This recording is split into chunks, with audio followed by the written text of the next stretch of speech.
अस्सलाम वालेकुम। मैं डॉक्टर मुजीबुल हसन और आप लोगों को खुशामदीद कहता हूँ अपने इस यूट्यूब के चैनल पर। आज इस वीडियो के अंदर हम डिस्कस करेंगे नेट्रम अर्सेनिकम होम्योपैथिक मेडिसिन के रिलेटेड।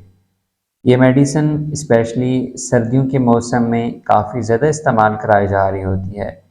क्योंकि जैसे मौसम बदलते हैं तो मौसम के हवाले से काफ़ी ज़्यादा बीमारियां भी देखने में रही होती हैं, जैसे कि ठंड के मौसम में नज़ला ज़ुकाम, खांसी या बलगम का अखराज। ये जो बीमारी हैं ये काफ़ी हद तक बढ़ जाती हैं। अब ये बीमारियां जब छोटे बच्चों के अंदर काफ़ी ज़्यादा देखने में रही हों, स्पेशली जिनकी एज 7 साल से ज़्यादा हो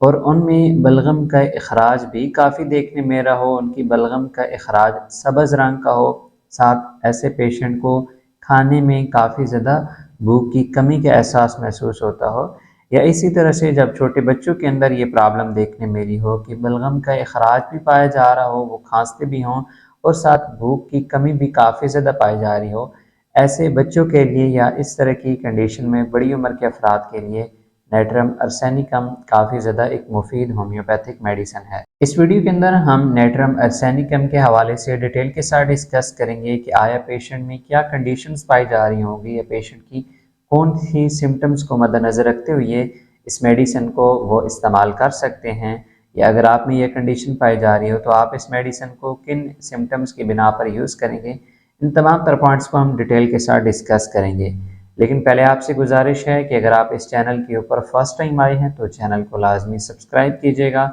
और साथ बेल आइकन की घंटी को लाजमी प्रेस कर लीजिएगा, ताकि इसी तरह की इंफॉर्मेटिव वीडियोस होम्योपैथिक मेडिसिन के रिलेटेड आपको इस चैनल पर देखने में मिलती रहे। अपनी ट्रीटमेंट के हवाले से अगर आप मेरे साथ रब्ता करना चाहें तो कुछ फीस पे करने के बाद आप व्हाट्सएप के ऊपर इस दिए गए नंबर पर मेरे साथ रब्ता कर सकते हैं। बहुत ही सिंपल तरीक़ेकार है, आप कुछ फ़ीस पे करेंगे और फ़ीस पे करने के बाद आप कॉल के ऊपर मेरे साथ डायरेक्टली बात कर सकते हैं। नज़ला ज़ुकाम जिस हवाले से काफ़ी ज़्यादा होम्योपैथिक मेडिसिन पाई जा रही होती हैं, स्पेशली जब नेट्रम अर्सेनिकम को हम इस्तेमाल कराते हैं तो ये उन पेशेंट्स में यूज़ हो रही होती है जिनको नज़ला ज़ुकाम की तो प्रॉब्लम होगी, कि मतलब उनका जो नज़ला होगा, बलगम होगी, उसका अखराज पाया जा रहा होगा, चाहे नज़ला उनके नाक के ज़रिए पतला होकर निकल रहा हो या चाहे खांसी करते वक्त उनकी बलगम का अखराज पाया जा रहा हो। इन पेशेंट में एक मरकज़ी सिम्टम ये पाई जा रही होगी कि इन दिनों में जब इन्हें बलगम या नज़ला की प्रॉब्लम स्टार्ट हुई हुई होगी तो नाक की जड़ में इन्हें काफ़ी ज़्यादा दबाव की कैफियत फ़ील होती होगी और साथ इनको सर दर्द की प्रॉब्लम काफ़ी ज़्यादा महसूस होगी। अब ये जो सर दर्द होगा, इसमें पेशेंट की कंडीशन ऐसे होगी कि अगर वो अपने सर को काफ़ी ज़्यादा तेज़ी के साथ मूव करेगा तो उसे फील होगा कि जैसे उसका सर किसी हवा में तैर रहा हो या उड़ रहा हो। ऐसी कंडीशन अक्सर औक़ात रात के टाइम पेशेंट को लेटने से भी महसूस हो सकती हैं, या जब वो करवट बदल रहा होगा तब उसे फील हो रहा होगा, या दिन में अगर काम करते हुए वो अपने सर को दाएं बाएं काफ़ी ज़्यादा घुमाएगा तेज़ी के साथ तो उस ड्यूरेशन में उसे ये कैफियत फील हो सकती है। अब नज़ला ज़ुकाम की कंडीशन के अंदर जिन पेशेंट्स की आंखों में काफ़ी ज़्यादा दुखन चुभन वगैरह उन्हें फील होती हो, या आंखों से कभी कभार पानी आता हो, या दूसरी कंडीशन की आंखें काफ़ी ज़्यादा खुश्क महसूस होने लग पड़ें, तो ऐसी कंडीशन में नॉर्मली तो क्या होता है कि हम यूफ्रेज़िया अप्लाई कराते हैं। लेकिन ये तीनों कंडीशन जहाँ पे एक ही पेशेंट के अंदर अगर पाई जा रही हों, जिसमें मैंने पहले ज़िक्र किया है कि साथ सर दर्द की कैफियत हो, साथ बलगम का अखराज पाया जा रहा हो, इसके अलावा पेशेंट की जो बलगम का कलर हो वो सब्ज़ कलर का हो जब वो ख़ारिज करे, और नाक की जड़ में दर्द की कैफियत हो और आँखों में चुभन दुखन का एहसास हो, इन तमाम तर कंडीशन के लिए ये एक ही मेडिसिन काफ़ी ज़्यादा मुफीद रहती है। अब इस सर दर्द की कैफियत को हम थोड़ा सा मज़ीद डिटेल के साथ देखते हैं। अब ऐसे पेशेंट जिनमें ये तमाम तरह कैफियत पाई जा रही हों, स्पेशली सर दर्द की कंडीशन में जब वो सर को दबाएगा तो उससे उसके दर्द की शिद्दत में काफ़ी ज़्यादा इजाफा देखने मिलेगा।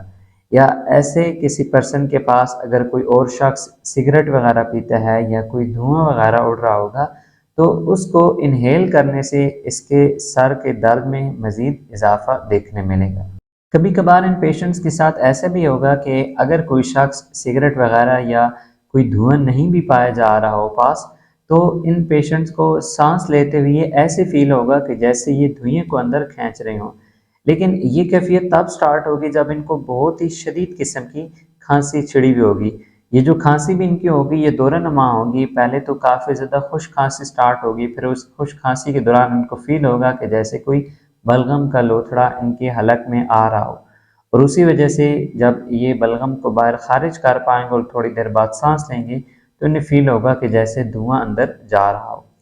जब ये कंडीशन काफ़ी ज़्यादा रहती है तो इसमें जो हलक के टिश्यूज़ होते हैं, एक तो वो काफ़ी ज़्यादा स्वेल्ड कर जाते हैं, सेकेंडली उनमें इन्फ्लेमेशन सोजिशी अलामत काफ़ी ज़्यादा बढ़ जाती हैं, जिस वजह से गले का कलर काफ़ी ज़्यादा सुर्ख हो जाता है।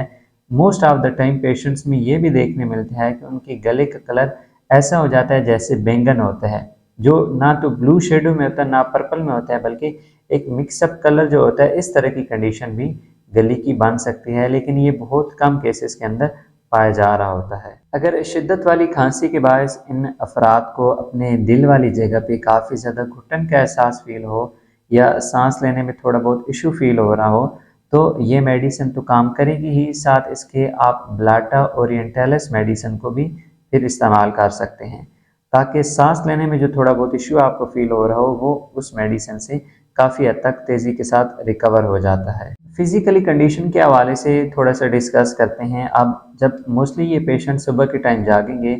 एक तो इन्हें अपनी आंखों में काफ़ी ज़्यादा म्यूकस फील होती होगी, जिस बायस इनकी आंखें काफ़ी ज़्यादा चिपकी हुई रहती होंगी, और दूसरा इनकी आंखों के ढेलों के नीचे काफ़ी ज़्यादा सूजन वगैरह भी हो चुकी होगी, या इनकी आंखें इतनी ज़्यादा हसास हो चुकी होंगी कि ठंड के मौसम में ये यूं ही थोड़ा सा भी बाहर निकलेंगे तो ठंडी हवा लगने से इनकी आंखों से पानी आने लग पड़ेगा।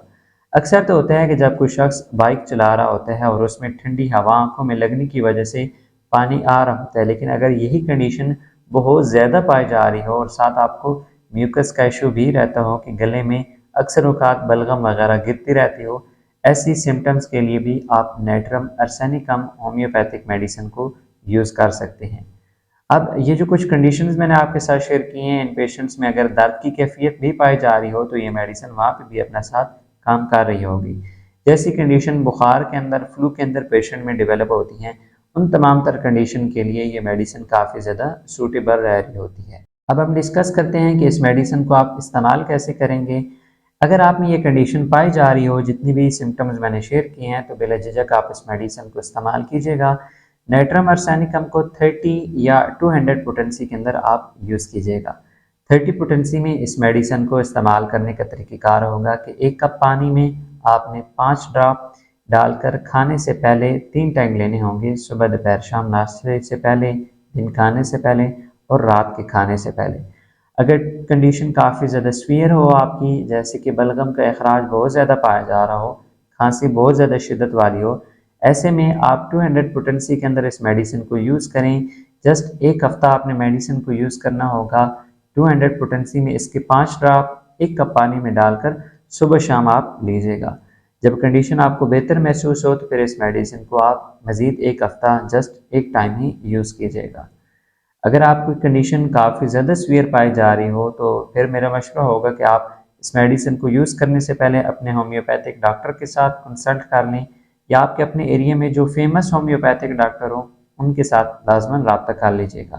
ताकि आपकी कंडीशन वाइज जो मेडिसिन वो आपको प्रिस्क्राइब करें वही फिर आप इस्तेमाल कीजिएगा। मेडिसिन के ड्यूरेशन में आपने खाने में 3-4 चीज़ों से परहेज़ करना है। सबसे पहले तो ठंडा पानी आपने इस्तेमाल नहीं करना। पानी को हल्का सा बॉयल करके थर्मस के अंदर डाल लीजिएगा, और दिन में जब भी पानी पीना हो तो वही नीम गर्म पानी आपने इस्तेमाल करना होगा। सेकेंडली, दही, लस्सी, करारे चावल, ये तीनों चीज़ें आपकी सख्ती से बंद होंगी। कुछ अफराद सर्दियों के मौसम में मिल्क शेक वगैरह, जूसेस वगैरह पी रहे होते हैं, तो अगर कोई जूसेस वगैरह, कोई मिल्क शेक वगैरह भी आप ज़्यादा इस्तेमाल करते हो तो कोशिश करें कि मेडिसिन के ड्यूरेशन में थोड़ा परहेज़ कर लें।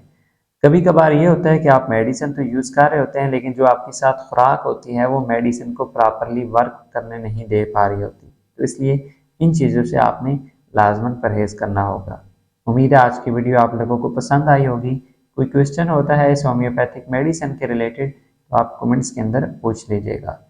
मिलते हैं फिर नेक्स्ट वीडियो में, तब तक के लिए फ़ी अमानिल्लाह।